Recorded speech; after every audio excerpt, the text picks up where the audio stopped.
Shalom saudaraku dalam Tuhan, puji nama Tuhan, jumpa lagi dengan saya di kesempatan ini. Nah, saudara dalam Tuhan, dalam cuplikan videonya, Ustadz Ahmad Kainama lagi-lagi mengatakan bahwa Yesus menikah. Dan hal ini sebenarnya pernah saya bahas di video saya sebelumnya. Dan kali ini mari kita mendengarkan jawaban Elia Miron terhadap pernyataan Kainama ini. Nah, berikut videonya. Menikah atau tidak? Yesus menikah. Buktinya, Yohanes 15. Di dalam video ini terdapat pernyataan yang menuduhkan Yesus Kristus di perjanjian baru telah menikah. Tentu saja asumsi dan tuduhan tersebut didasarkan dengan kata Yunani gunai yang tertuang di dalam Yohanes 20 ayat 15. Di mana menurut para penuduh ini, bahwa kata gunai tersebut lebih baik ditafsirkan sebagai istri bukanlah ibu. Lantas, benarkah demikian? Tentu saja tidak. Kata Yunani gunai memiliki beragam arti, dapat berarti perempuan, wanita, ibu, atau bahkan istri. Namun dalam konteks ini, kata gunai tidaklah diterjemahkan sebagai istri, namun sebagai ibu. Mari kita kaji dari tekstual linguistik dari ayat ini dan juga ayat-ayat yang lainnya. Misalnya pada ayat yang terdapat di dalam perikop yang sama yakni Yohanes 20 ayat 13, di mana malaikat itu berkata kepada Maria, "Ibu, mengapa engkau menangis?" Di mana kata ibu yang digunakan pada ayat ini merupakan terjemahan dari kata Yunani gunai yang juga digunakan dalam Yohanes 20 ayat 15. Jika para penuduh konsisten menerjemahkan kata gunai menjadi istri, lantas merujuk dari Yohanes 20 ayat 13, apakah malaikat memanggil Maria sebagai istrinya? Tentu saja tidak. Sedangkan di sisi lain Tuhan Yesus sendiri menegaskan merujuk dari Markus 12 ayat 25 bahwa malaikat merupakan makhluk yang tanpa gender atau genderless dengan tidak kawin dan tidak mengawinkan. Lalu bagaimana mungkin malaikat memanggil Maria sebagai istrinya jika para penuduh konsisten menerjemahkan gunai sebagai istri bukan ibu? Jadi adalah keliru dan juga fitnahan keji jika menganggap Yesus Kristus adalah menikah hanya merujuk dari kata gunai dari Yohanes 20 ayat 15. Karena dalam Yohanes 20 ayat 13 kata yang sama juga dipergunakan namun tidak bermakna sebagai istri sebagaimana yang diasumsikan para penuduh. Lalu kepada siapakah kata Yunani gunai ditujukan oleh Tuhan Yesus merujuk dari ayat tersebut? Jika kita menimbang konteksnya secara keseluruhan, kita dapat mengetahui bahwa kata gunai tersebut ditujukan kepada perempuan-perempuan dewasa yang ada pada masa itu sebagai panggilan hormat kepada mereka. Hal ini tentu relevan atau sinonim dengan ucapan bahasa Inggris seperti madam, lady, atau dalam bahasa Indonesia disebut dengan nyonya. Sehingga sampai di sini anggapan bahwa Yesus Kristus menikah salah total secara tekstual, linguistik, dan juga konteks ayatnya.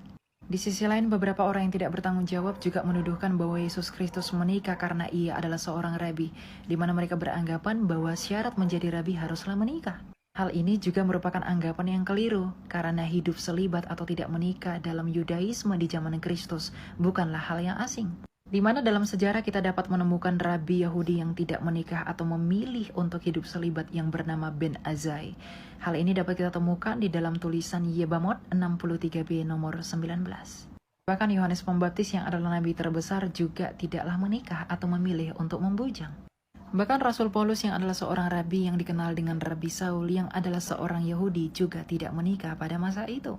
Jadi dengan jelas kita mendapati merujuk dari konteks ayat, tekstual linguistik dan juga budaya Yahudi pada masa itu, dongeng-dongeng dan juga asumsi yang menyatakan Yesus menikah adalah omong kosong dan tidak memiliki landasan sejarah yang akurat. Baik, saudara dalam Tuhan, itu videonya. Kita sudah simak apa yang disampaikan oleh Ustadz Ahmad Kainama di video tadi. Dan juga kita sudah simak jawaban daripada Elia Miron mengenai pernyataan ini, di mana ya Ustadz Kainama membuat satu klaim bahwa Yesus menikah, dan Elia Miron mengatakan bahwa itu tidak benar, ya. Yesus tidak menikah, ya. Dan sebenarnya hal ini pernah saya jawab di video saya sebelumnya, bahwa ya tidak ada di dalam ayat Alkitab ya yang menyebutkan Yesus menikah. Tidak ada. Ya, itu hanya sekedar klaim dan itu hanya sekedar opini, tidak sesuai dengan fakta Alkitab, ya. Dari Matius sampai Wahyu, ya, Alkitab tidak mencatat Yesus menikah. Tidak, ya. Apa yang disampaikan oleh Ahmad Kainama tadi itu hanya tuduhan semata, ya, tidak benar adanya. Jadi harapan kita buat Kainama, ya, tolonglah jangan lagi bicarakan tentang Alkitab, jangan lagi berkoar-koar tentang Alkitab. Toh juga kamu tidak percaya Alkitab, toh juga kamu tidak percaya Alkitab sebagai firman Tuhan, ya. Toh juga kamu tidak percaya Yesus sebagai Tuhan. Ngapain sih ngurusin agama Kristen? Ngapain sih ngurusin Tuhannya Kristen? Ngapain sih ngurusin urusan Kristen? Tidak guna, ya, tidak baik. Ya, lagian itu hanya membuat Kristen dengan Islam, ya, semakin jauh. Ketika Kainama terus berkuar-kuar Alkitab tentang Yesus, ya, tapi dia tidak percaya Yesus, dia tidak percaya Alkitab, dia hanya memutarbalikkan fakta kebenaran Alkitab, ya. Sekali lagi harapan kita dan pesan kita buat Ahmad Kainama, berhenti membicarakan Alkitab, berhenti membicarakan Yesus, ya. Berhenti berkoar-koar tentang agama Kristen dan iman Kristen, ya. Karena bagaimanapun kamu tidak lagi seorang Kristen, tidak percaya Yesus, ya. Berhenti. Ya, bagaimana kalau seandainya kami juga berkoar-koar tentang agamamu, tentang kitabmu, kamu berterima, ya? Apakah Kainama ini berterima kalau kita, ya, melakukan hal yang sama seperti yang dia lakukan?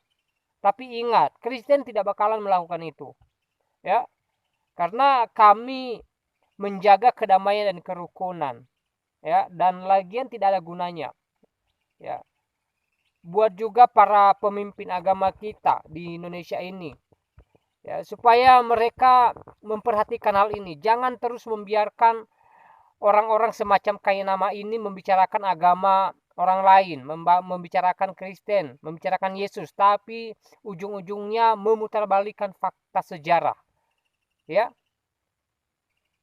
Kita minta tolonglah kepada para pemerintah kita supaya mereka, ya, memperhatikan hal ini, supaya mereka tidak membiarkan orang-orang semacam ini terus berkoar-koar membicarakan agama orang lain, membicarakan iman orang lain, tidak baik, ya.